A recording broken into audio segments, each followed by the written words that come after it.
ভাবি সরিষা শাকের ঝোল সেই স্বাদ। একবার খাইয়ে দেখেন, অনেক মজা। সরিষা শাক ভাজি করলেও মজা, সরিষা শাকের ঝোলও মজা, ভর্তাও মজা।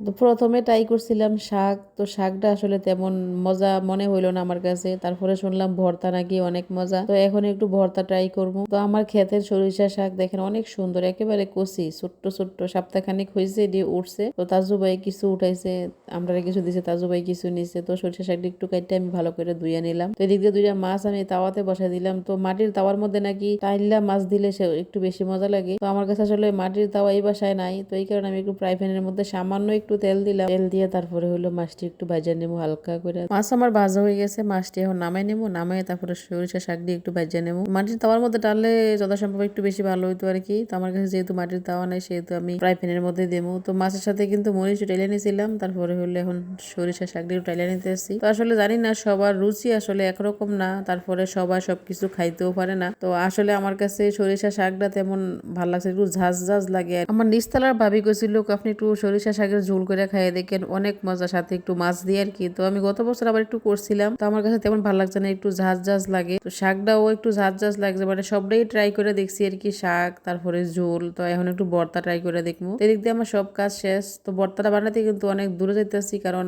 ভর্তা বানানোর মেশিনটা আমার বাসায় নাই। মেশিনটা ওই বাসায় রয়েছে, মেশিনটা আসলে আনা হয়েছে না এখনো। তো চারতলা ভাবির বাসায় গেছি ভর্তা বানাইতে। তো ভর্তাটা অনেক কষ্ট করে কিন্তু বানাইলাম। তো আজকে কয়েকদিন যাবত একটু ঠান্ডা ঠান্ডা ভাব লাগতেছে, তো ভাবলাম সরিষা শাকটা খাইলে হয়তো বা ঠান্ডাটা একটু কম হইতে পারে। তো পরে আসলে অনেক কষ্ট করে ভর্তাটা বানিয়ে নিয়ে এলাম উপর থেকে। তো আসলে আমার কাছে তেমন ভাল লাগছে না আর কি, একটু জানি জাজ জাজ লাগছে। মানে শাকটা যেমন যা যা ছিল তেমন যা যা ছিল। তো আসলে আমি মিথ্যা কথা কইতে পারি না, যেটা সত্য ওইটাই কইলাম। আপনি একটু বানায় খাইয়ে দেখেন, হয়তো আপনার কাছে ভালো লাগতে পারে, আমার কাছে অবশ্য ভালো লাগে নাই।